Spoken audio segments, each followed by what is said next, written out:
आज कॉमनवेल्थ के बारे में सीएजी की रिपोर्ट सदन पर लेकर दी गई है।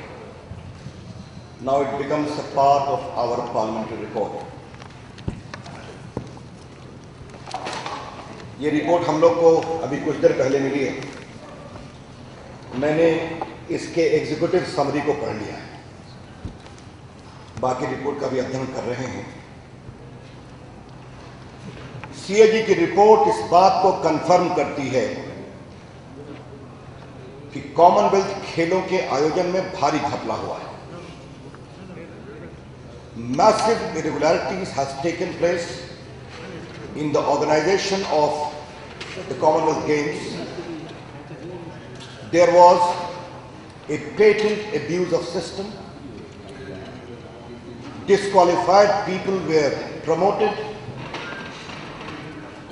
Contract was deliberately delayed so as to jack up prices. And it was presented as a fait accompli.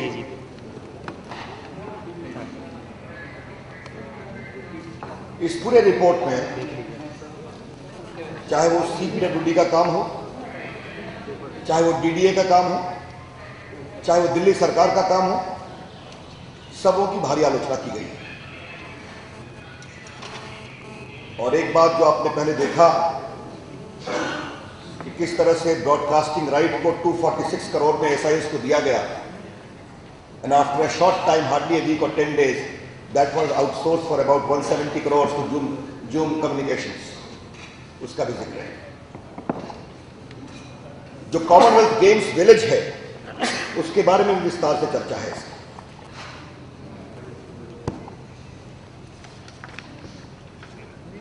आपको मालूम है कि ऑर्गेनाइजेशन कमिटी फरवरी 2005 में बनी। This whole organizing committee was constituted in February 2005. आज मैं आपके सामने एक चिट्ठी दिखा रहा हूं। वो व्यक्ति स्वर्गीय हो गए, लेकिन उसके प्रति हमारे हृदय में आदर है। सुनील दत्त। ये 14 नवंबर 2004 की उनकी चिट्ठी है, जब यूपीए सरकार सत्ता में थी। 14 नवंबर 2004। इसमें उन्होंने इस बात पर आपत्ति दिखाई है कि जो ग्रुप ऑफ मिनिस्टर बना था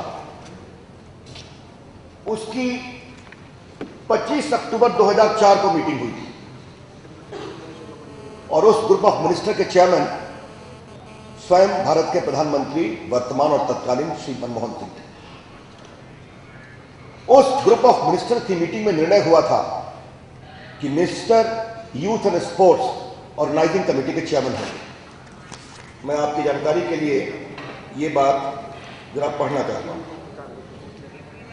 the letter of the president IO dated 28 October 2004 address to you clearly showed the president IOA, that means Mr. Suresh Karbani, was aware of the decision of the GOM appointing Minister Youth Affairs and Sports as chairman of the organizing committee for preparation and conduct of Commonwealth Games.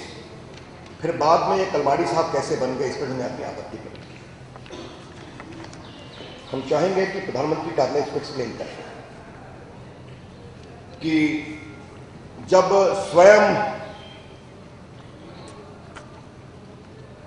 उन समय के एक बहुत ही आदरणीय मंत्री सुनील दत्त ने आपत्ति की, तो ग्रुप ऑफ मिनिस्टर के फैसले को क्यों बदला गया, किस बिना पर बदला गया, at very great cost to the country. आज ये बात इसलिए भी जरूरी है कि श्रीमान माकन साहब ने कुछ टिप्पणी की है। कितने तथ्य पूरे कहें मुझे पता नहीं है, लेकिन सीएजी की रिपोर्ट में एक बात बहुत स्पष्ट हो गई है, जिसको मैं आपके सामने पढ़ना चाहूंगा। 2003 के नवंबर में जो जमैका में हस्ताक्षर किए गए थे, उस समय हमारी सरकार थी। Chairman was a government appointed and vice chairman was the Indian Olympic association chairman. जो यहां पुराने पत्रकार होंगे उनको याद होगा कि एनडीए की सरकार में एक एफ्रो एशियन गेम हुआ था हैदराबाद में। उसके चेयरमैन श्रीमान चंद्रबाबू नायडू थे, वो the chief minister, and mister Kalmadi was only the vice chairman. ये पैटर्न हमने हमेशा फॉलो किया। आज मैं आपके सामने एग्जीक्यूटिव समरी का एक बहुत रोचक लाइन आपको पढ़ना चाहता हूं, जिसमें लिखा है कि पहले गवर्नमेंट नॉमिनी थे, this undated bid dated December 2003 surfaced only in September 2004, that is after 16 months after the IOA made its bid and 10 months after the bid had already been declared successful. नवंबर 2003 में दिल्ली को ये मिल गया।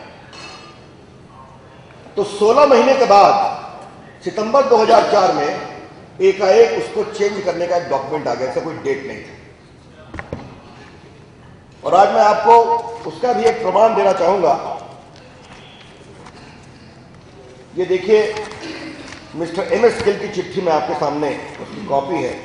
Mister MS Gill, ये 26 सितंबर 2009 की चिट्ठी है।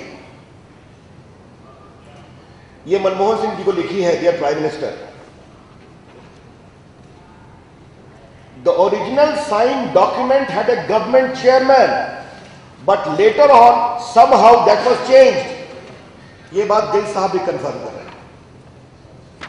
और CAG report कह रही है कि वो डॉक्यूमेंट 16 महीने के बाद सरफेस होता है, that means in September 2004 and that too undated. ये डॉक्यूमेंट कहां से आया? इसके इशारे पर बदला गया। और सितंबर 2004 में ये चेंज होता है।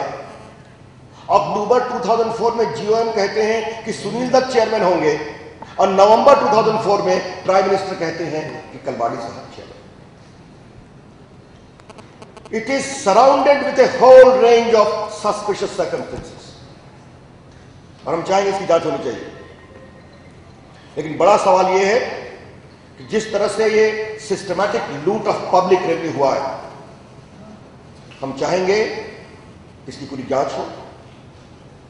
और एक बात हम और कहना चाहेंगे, आज जो सीएजी ने कहा है वो वही कहा है जो शुंगलू कमेटी ने कहा है। शुंगलू कमेटी की रिपोर्ट और सीएजी की रिपोर्ट दोनों अब मिलती। आपको मुझे सिर्फ आपको स्मरण कराना है कि शुंगलू कमेटी भारत के प्रधानमंत्री मनमोहन सिंह ने स्वयं अपॉइंट की थी, और संसद में कहा था कि शुंगलू कमेटी की रिपोर्ट आने के बाद मैं कार्रवाई करूंगा। And let me recall what Shunglu committee recommended. इस पर हम लोगों ने, रूडी जी ने कई बार प्रेस किया है कि there was a method in the madness. This would not have been possible but for the involvement of people in the high up whose criminal role needs to be investigated. I am quoting what Shunglu committee has recommended.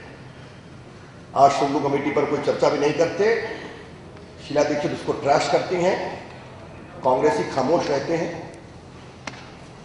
हम मांग करते हैं कि शीला दीक्षित को अविलंब त्याग पत्र देना चाहिए। The BJP demands that Srimati Sheila Dikshit must resign forthwith, and if she does not, she needs to be sacked.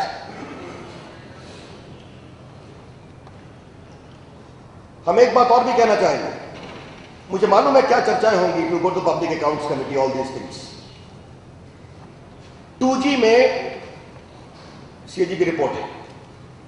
उस रिपोर्ट के आने के पहले सीबीआई एक्टिव हो गई थी, और जब कोर्ट का दबाव पड़ा तो सक्रिय हो गई। और आप लोग का और बीजेपी का संसद के अंदर, अपोजिशन का संसद के अंदर और बाहर जो दबाव था। Today the CBI is already investigating the role of mister Kalmadi and his friends who are in jail.